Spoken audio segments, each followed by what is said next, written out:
time holding up, I guess, as best as you can, trying not to fall apart. But she was just a great child. She was always happy. She was always trying to make everybody smile. She was always happy.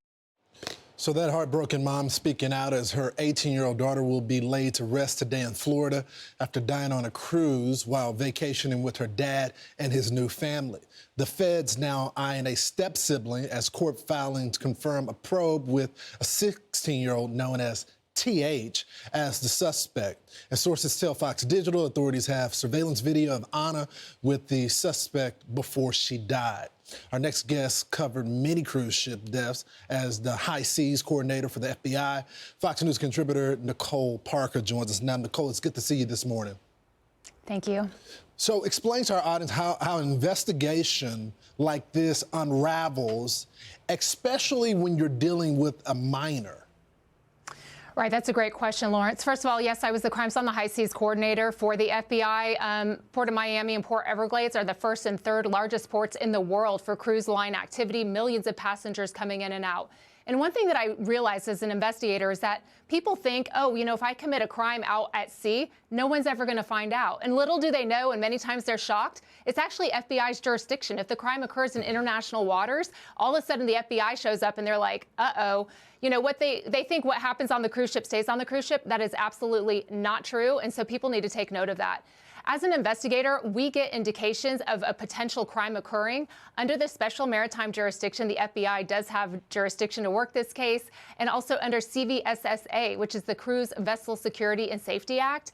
And so under a homicide or a suspicious death, this would be going to the FBI. So the FBI would be meeting the ship the morning that it returns back into Port of Miami, for example.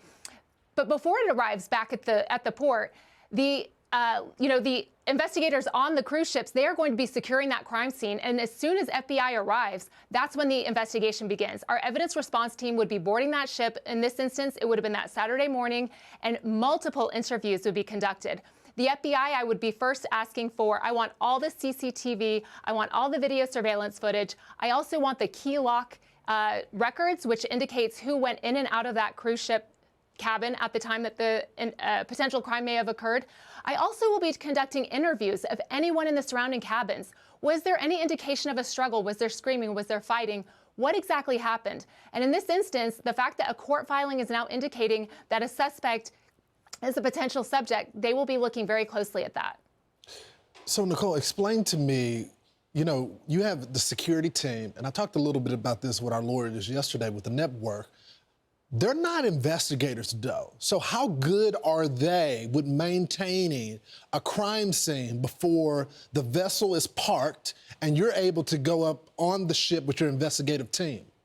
Right, so CVSSA specifically requires that these cruise line security officers are trained in crime scene preservation. I used to do that every year with all the cruise lines and train them on how to preserve the crime scene.